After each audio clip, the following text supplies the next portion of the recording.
take a break for Shark Tank. Like that show. I just can't see that they would plan to do what they're doing tonight without having all 3 cabins filled with people that they know and filled with most likely men waiting to rape me, sodomize me. They seem to like the sodomy the most. My anus, my hole, is still not healed. There's still sharp pains coming from it, meaning like open wounds. My fingers are just all fucked up. You won't be able to see it very well, but they're just all fucked up. She put 2 fresh cuts in them, and those 2 fingers are just almost unusable and just crusting over with dead skin, thick dead skin. Whatever it is that she cuts with, whatever toxin chemical is on the knife that she uses, is kills the skin on the fingers, causes swelling. When I took a shower tonight, I looked at my armpit hair, and she's been doing some weird stuff to that. Before it had stopped growing from halfway up. Now there's kind of like an empty area. I remember when I showed the emergency room lady, she's like, "Oh, that looks normal." It's like, I guess I know what my armpit hair has looked like for many years, and I used to shave it all the time. But then when I stopped shaving it, and I've done that repeatedly throughout my life. Well, maybe not until I got older, I guess. But all signs also that I don't hook up with anybody. So STDs that I have are obviously, like, if I was ever thinking or in that mindset that I'd actually be wanting to hook up with people, that's actually something I would do. I'm not like against people who grow it out or whatever, but it's just not my shtick. It doesn't look attractive on me, so, and it's not that hard to take seconds to shave it all off. So I have a rash on both of my thighs. Kind of reminds me of when I was getting a rash on my behind from all the sodomy from the guy that lived next door to me when I lived on Coy Drive, and they lived at the address that was 2 houses down from right where Beverly Glen Boulevard, I think, hit Coy Drive, and it was to the right. It was the second house down. He was the one who sodomized me on a regular basis. He was either staying at that house, lived at that house, owned that house, whatever. But yeah, I developed a rash, and that's just from an unclean person being on top of me.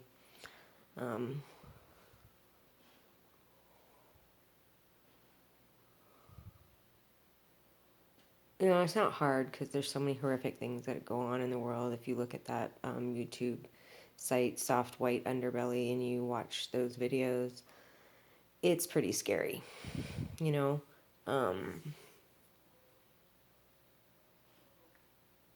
There's so many men out there who want to hurt women and use women, and other women that want to do it too because they've been hurt and used and abused. I really don't think, I was thinking about this, that women can be safe in a society with men. I think that the only way women can really be safe is some really drastic changes or just exclusion of men from society. They're in a different place, in a different,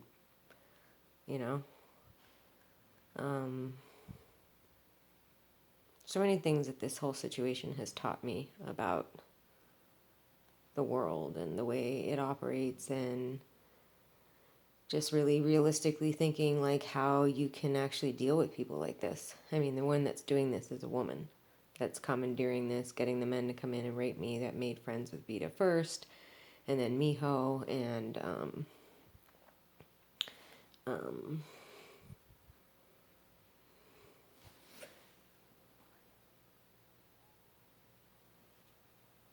it's Vita doing some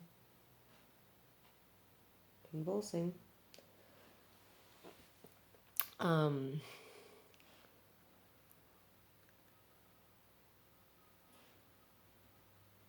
I think society is going to have to come to a place at some point in recognition that, and liberals are going to be the hardest ones, that these people are not fixable. Like this girl who's doing this, she's not fixable. She needs to be put down. She needs to be shot in the head. She needs to be disposed of. She needs to be injected with something and put to sleep. And just gotten rid of. Because she serves no purpose on this planet but to cause an enormous amount of suffering and pain onto people. Right now, that person is me. If I were to die tonight, I have a heart attack, they can't revive me, whatever. If her people, the drug traffickers and sex traffickers don't put her down, which is a really high possibility, someone else will. I mean, she'll do this to somebody else, The level of psychopathy, the deterioration of her psyche in order to do these things over and over and over again is just really intense. Bet you anything there's a camera in there. Bet you anything. They like to, that's one of the first things they always do, is set up surveillance so that they can know if I'm out cold or not. Because they don't want to risk coming in here and not knowing if I'm completely unconscious. So it's one of the first things they do. People think that's like, oh, that's not hard. They can do that in minutes, and they have way longer than that. I mean, I took the dogs out for an hour plus this morning, and then I took them out for an hour plus this afternoon. So even the fact that I didn't even leave the house very much today, that's plenty of time. And they don't even need that much time. In that time, they did other stuff too,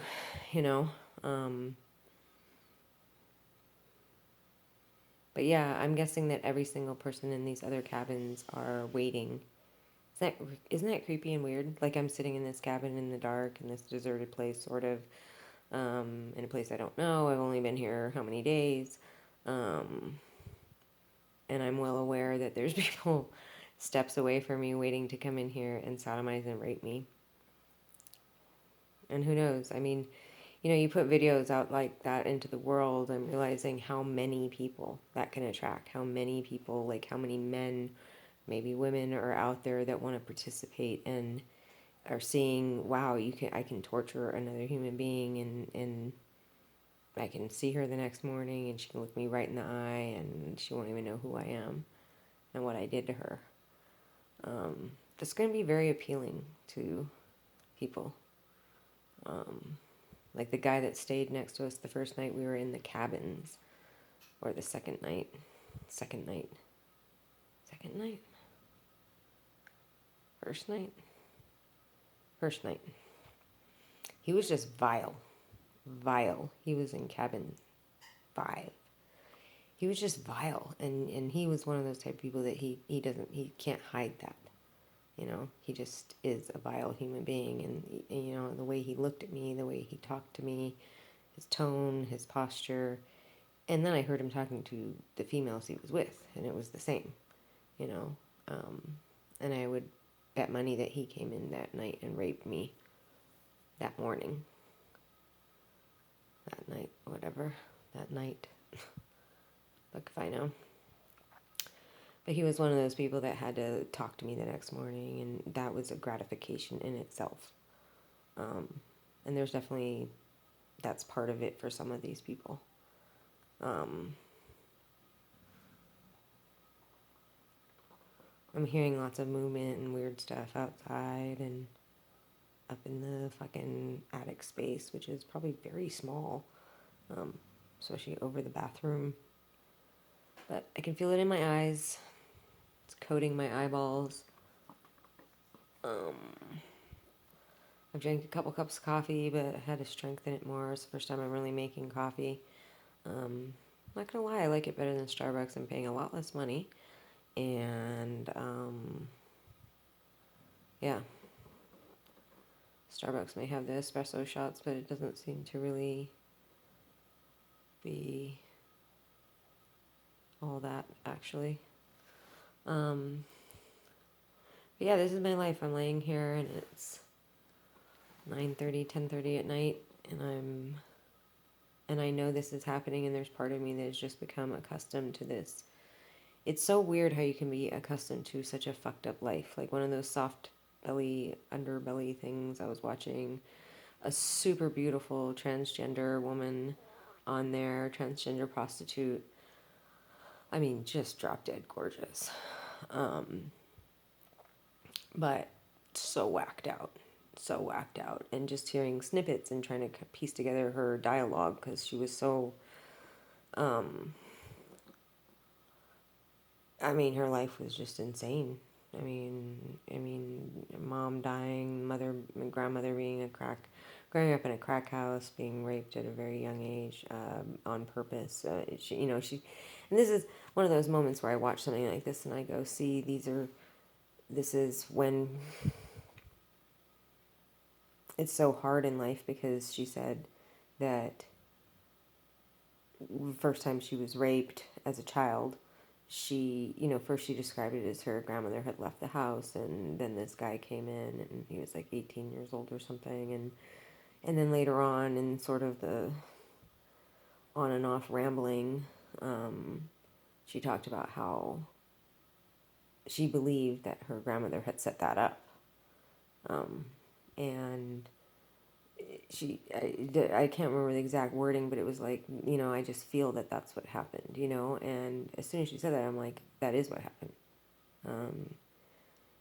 You can just tell, and those are the things that we in society just dismiss completely, is like how something through circumstance, through feeling, through gut, through the way it happened, that your mind can put all the pieces together, even though you're not given the complete, like, I'm sure her grandmother didn't be like, here you go,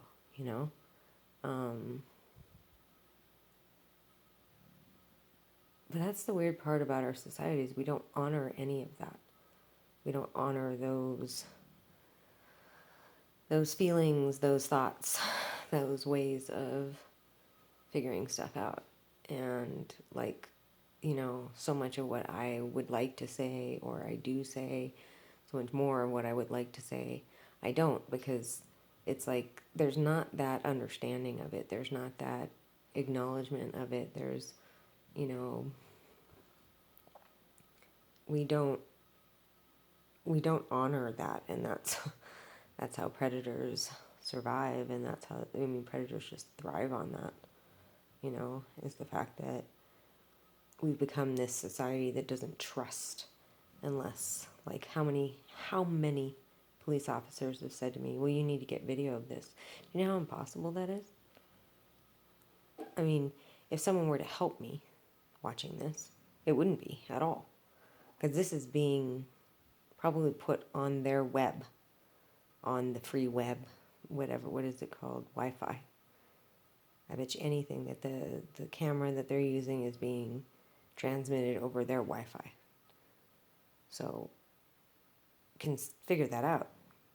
Or the fact that my phone actually says it won't let me go to the default of the internet connection, and it says that it looks for these little microcell towers.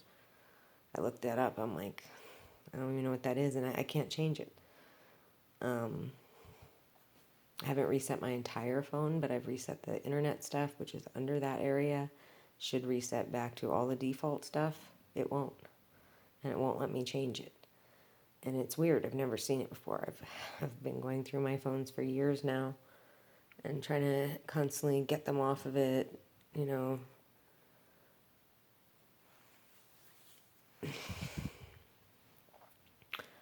But like,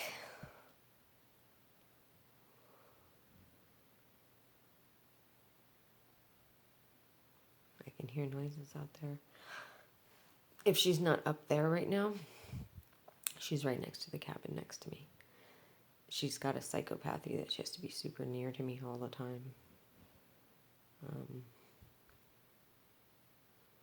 Yeah, this just isn't hard. It wouldn't be hard to stop them. I just need help. They have so much help, which people should be scared of. People should want to help me, because you should Like, even if you don't give a fuck about my life, just say, like, you think I'm worthless, you think I'm not worth shit, you know? All of these people are all people who will go out and hurt other people. It's not like, I don't know any of them.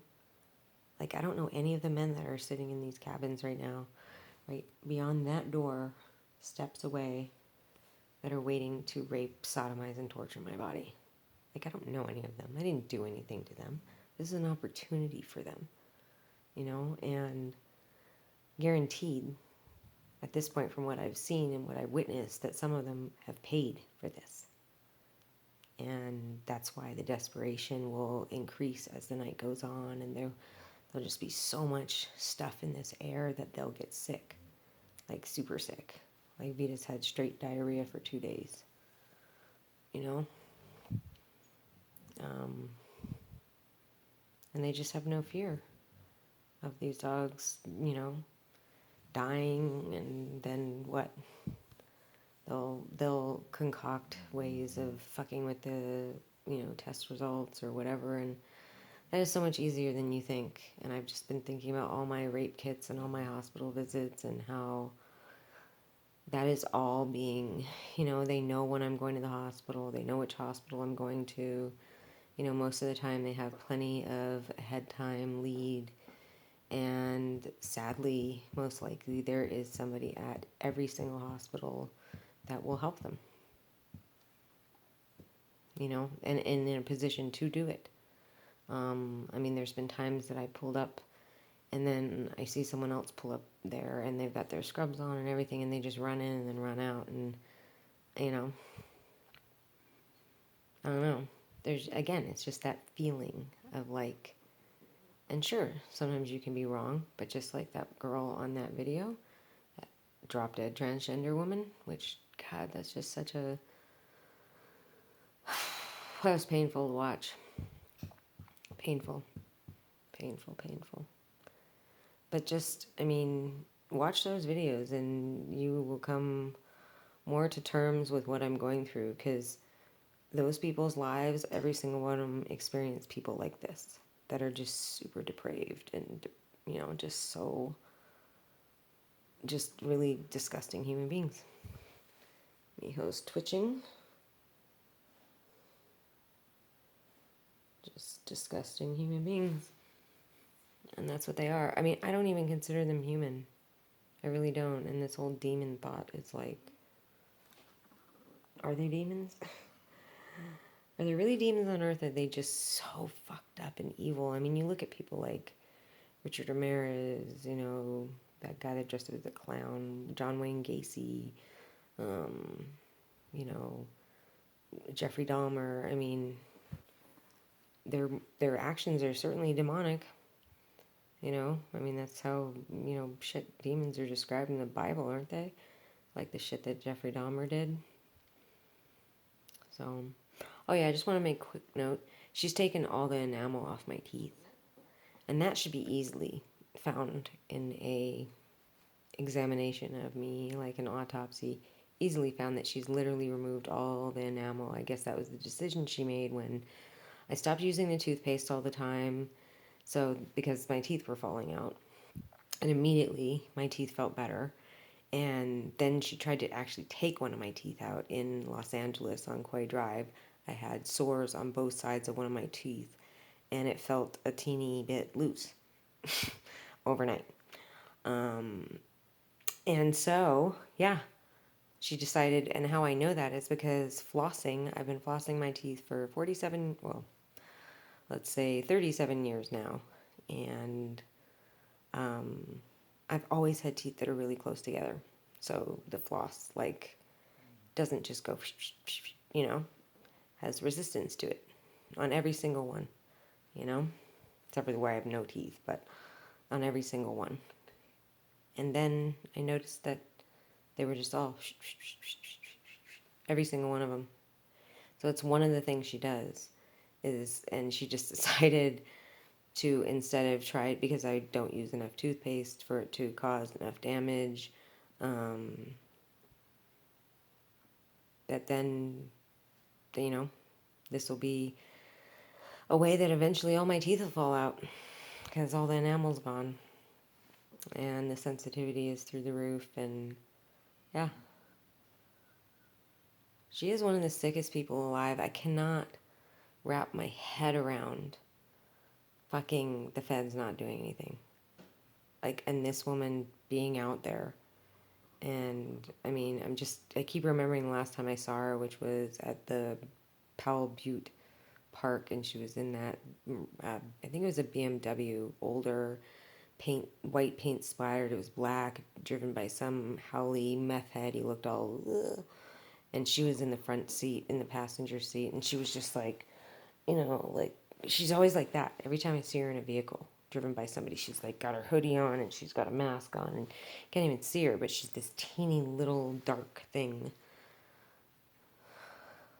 Crazy. She exists. And she is one of the sickest people that I've ever heard about. Ever. And she is scarier than the fucking movies. Somebody fucking help me. Fucking do something. Somebody feel the need to fucking help. Please.